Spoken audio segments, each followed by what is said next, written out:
started this thing with 12 shirts and $120, and yes, sir. now we created this apparel empire, and we just give y'all the knowledge, give y'all the tools that we want you to trust in your vision, believe in yourself, and know that you can actually make something happen.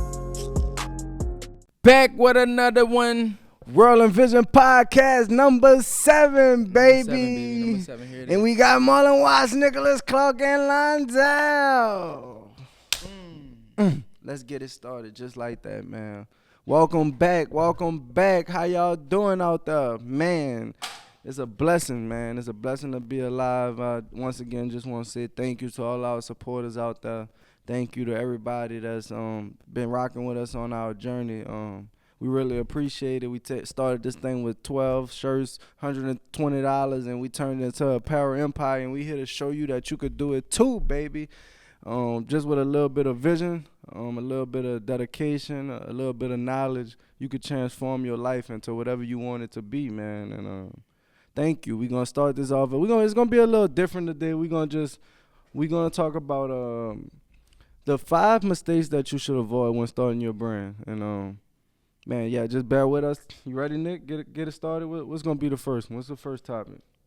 All right, I'm gonna just go over the 5 before we start.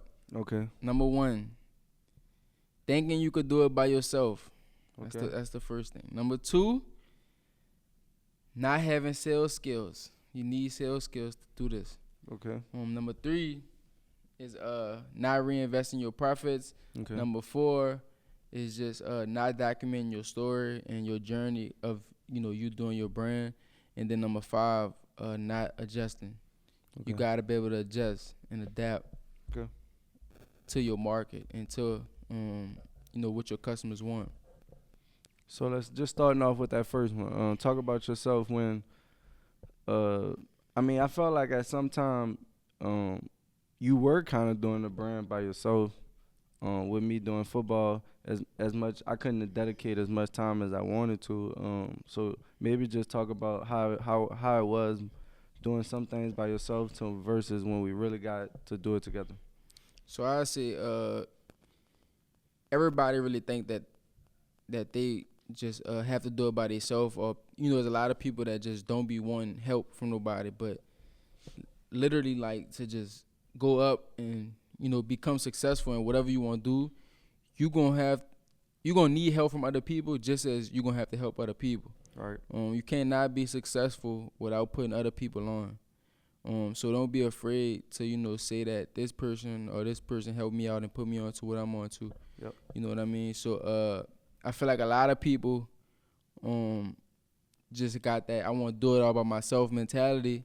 But that's only going to get you so far. Yep. You know what I mean? It could get you, a good start, but then you're going to need other people to do stuff, just like printing shirts in general. Like, we don't physically print our own shirts. We work with other companies to print the shirts for us, but they're part of our team. Correct.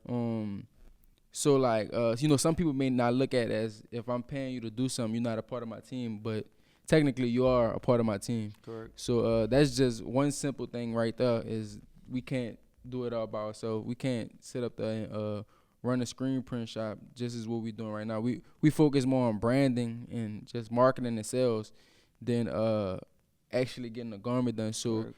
Man, definitely avoid thinking that you could do it by yourself. Literally, like that's that simple mindset. It's only gonna get you so far, but when you want to scale up, when you want to level up, you want to make $1 million, like you cannot make $1 million just by yourself. Correct. So that's what I see. Okay.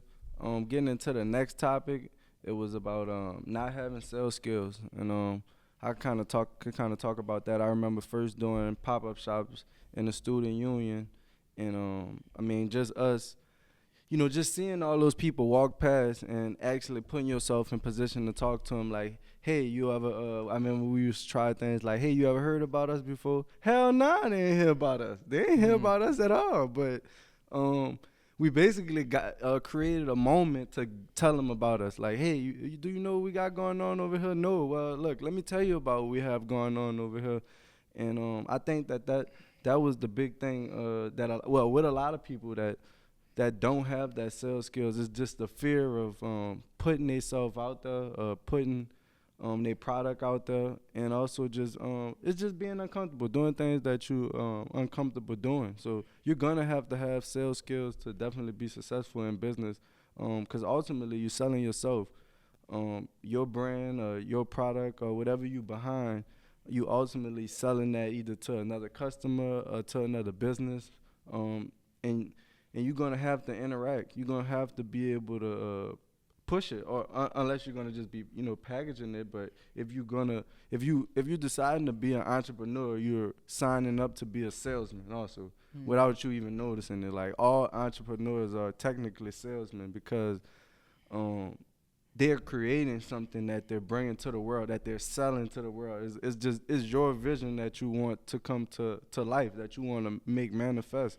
And it's just like, I remember when we was telling our family, like, hey, we want to just do these shirts full time, and it's not like they can't see what we could see. Thanks. But until you actually go out there and sell a product, and people are actually wearing it, and people are actually supporting it, that's when everybody see. So you're gonna have to see things that other people not gonna be able to see in your product and yourself, and then you're gonna have to go sell those same things to somebody else. To definitely have a successful brand. There's no way around. You're not gonna be able to not get around selling at all. What would you say about just? I mean, just going to pop-up shops in general. It's just crazy how sometimes we'll be the only people out there that'll be actually like socializing with our customers and really like going. A lot of people, they sit probably behind the booth. Right, they sit behind the booth and wait for people to walk up. But a lot of times, people don't just be walking up. Like they like to feel comfortable when you like make it like a welcoming moment. Like hey, hi, how you doing? But how what your would day you going? say got you to that point? Like what made you confident enough to go out and kind of sell? Even I mean, seeing other people do it, just that's like how when we had BJ and Kurt on the team, how they just were social people. They kind of taught me like how to just get out there. You know what I mean? I mean, the worst thing somebody could say is no. A lot of people can't get over the fear of somebody telling them no.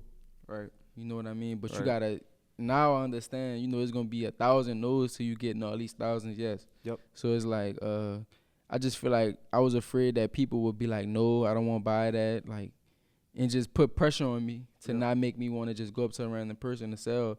But like that becomes a challenge, and that's what I like is challenges. So that makes it fun to be able to convince somebody or sell to somebody like a cold sale. I guess that's what you would call it. Like somebody never even knew you, never even heard of your product. And it's kind of and you win them over. And you win them over. That's that's actually a challenging moment, but it's a fun moment too because you learn how to become a salesperson. It definitely is. The third one was reinvesting your profits. Reinvest your profits. So what would you say? Like what? Like explain reinvesting the profits, because let's just say if I'm starting off with nothing. Right. Like and I invest my initial $100, and let's just say I get 10 shirts. I sell those 10 shirts for 20. I make $200. I got $200 now. What you mean by reinvest? And what I mean about reinvest is that you already initially invested $100. Mm-hmm. So after you sold your product, you made more. So you have $200 now. Right. So you made more money than what you spent. So instead of saying, oh, let me take 50. Just 25. Let me take this 25 and put it in my pocket. Like when first starting off, you need to put all the money back. 100% of all the money you make need to go back into your business. Facts. When we first started our business, we didn't even. I do remember us times, like I said, we used to go, get food or something. That's survival things, but it never was like we just want money for money. Like we made money and had profit in our business, and we just want to take the money for the money could just sit in our account. We always reinvested in it, something, even if it was like getting shopping bags. Yeah. For them to shop better when we go to pop-up shops, or like equipment. We bought we bought our embroidery machine. I remember we invested in the truck.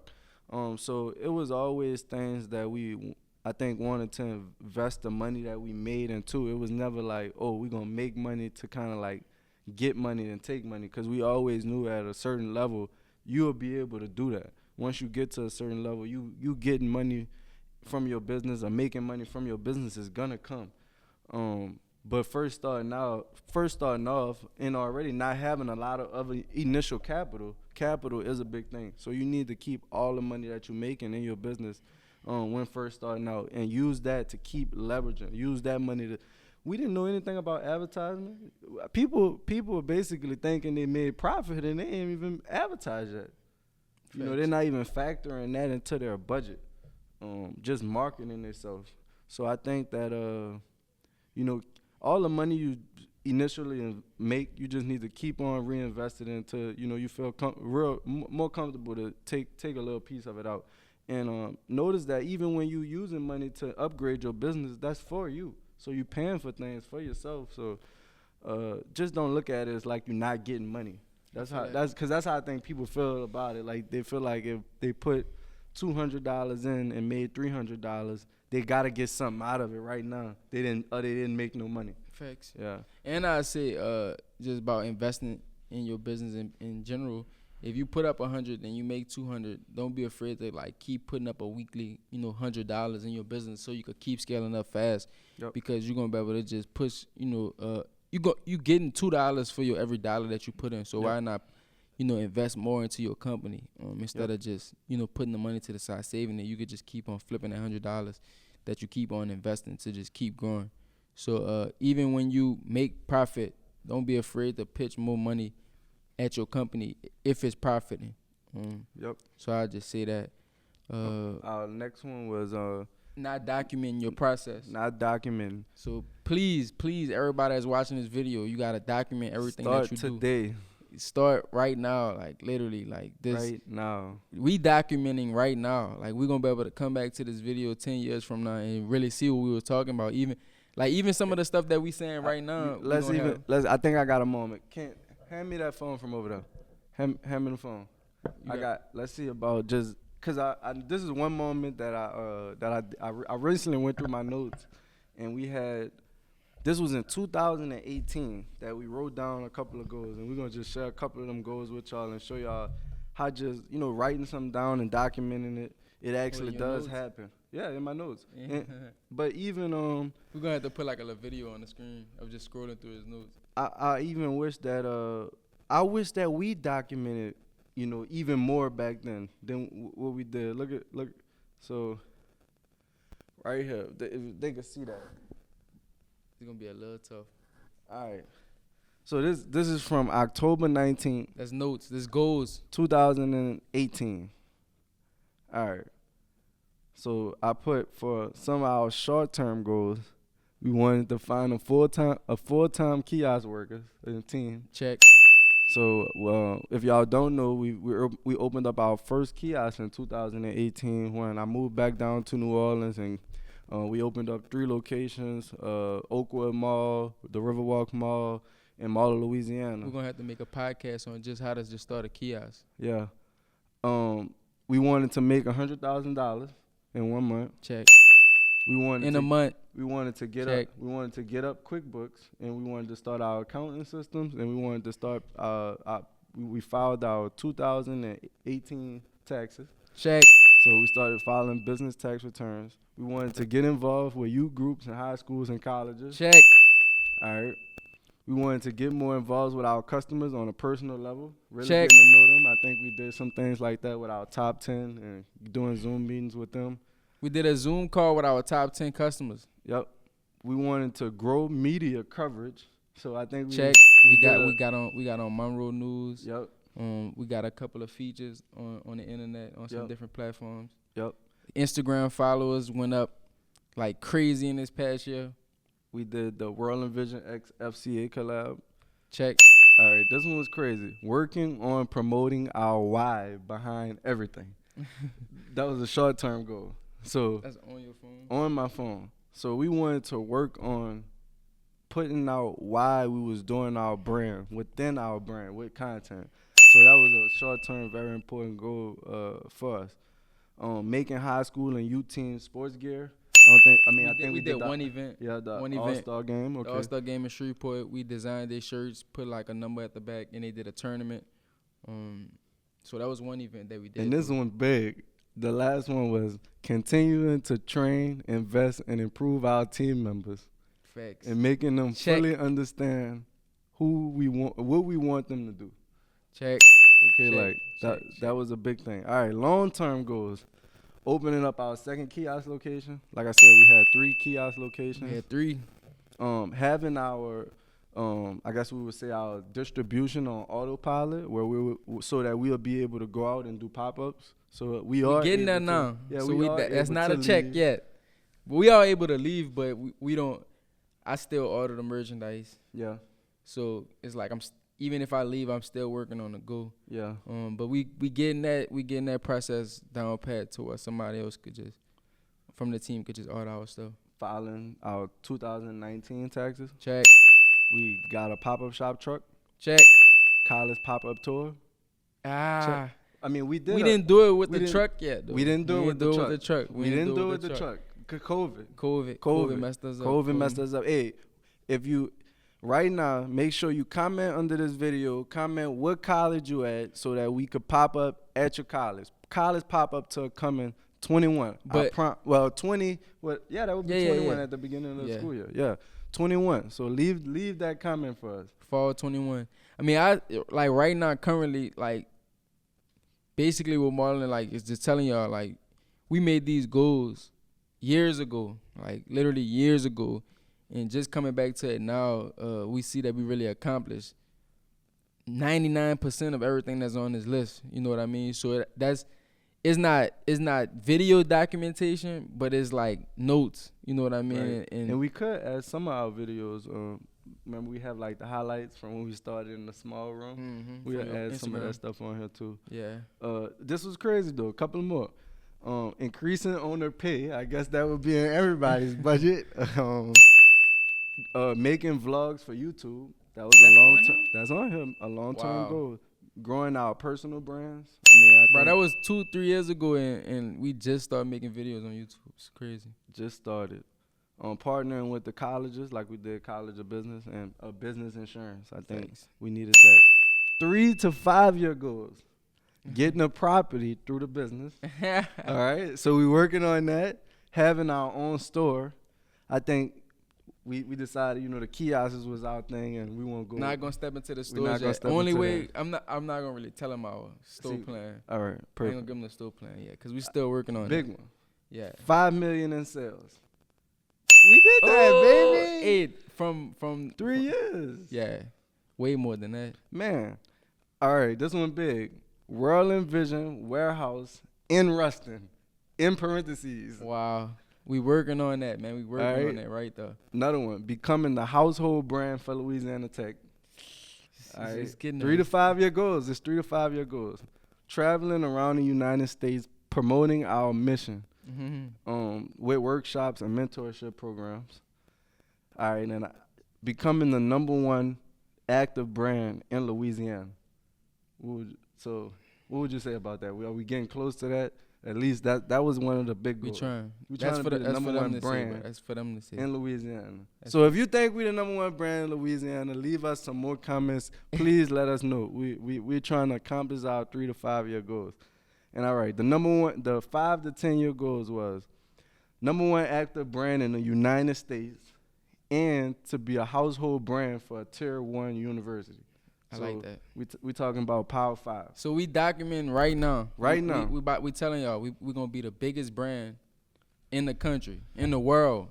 So we gonna be able to come back to this video and just take this little snippet out right here and show Right here. y'all that we said it. Like whatever you literally want to do, like you could do it, and can don't make be it happen. afraid to say it and speak it into existence. Cause then when you actually get it done and you come back to this, it's gonna be crazy. It's gonna be mind blowing, really. But Yep. that just go to show you that having a plan could already just get you halfway there. Like you already start at 51% when you got a plan. You starting at 51%. Yep. And I think the last question was Not adjusting. adjusting. I'll let you start off with that one. Man, adjust to your space. Literally adjust to your space. Like, and what I mean by that is just like how we had World Invasion, and a lot of people started calling it World Envision. I mean, that just gave a bigger opportunity for the brand, because it just made more sense with our story of just having a vision in general. So we was able to listen to, our customers, and we let them decide that, feature of the brand. Yep. So Yep. I say that slight adjustment is, you never know. It probably made us, more our brand name more attractive to certain people. Some people was already calling it that. So just being able to adjust to your space is what keep you going and keep momentum behind your company. Yep. And I say even with our kiosk deal, I say that was a big adjustment within our brand. Like when COVID came. Well, yeah, but I'm saying mainly when we wanted a store. Oh yeah, We wanted to have a store. We thought that that's ideal for every brand to have them a store where people could come in and get their product. But we decided to do the kiosk and go in a different light. What most brands maybe wouldn't do that. Look at a kiosk and be like, well, I'm selling clothes out of kiosk for you know what I mean? But we saw it as just a way to. They already had thousands of people just walking right there, even if you didn't have this big store. And we didn't have to have electricity bills. We didn't have to have Wi-Fi bills. It was just other things that we thought about and made sense. You know what I mean? And I think that that was also a big adjustment because we were able to put out just as much product within a little, shopping cart. Facts. That some people may think that they need a big store to do that. And definitely don't be afraid to adjust and do different things. I mean, I say what would be one last super tip from the boss itself. What would you give them? What would you leave the people with? Just over this week, one thing that you learned this week. One thing that I learned this week is just for one, don't try to fix something that's not broken. So continue to do what you're doing if it's working.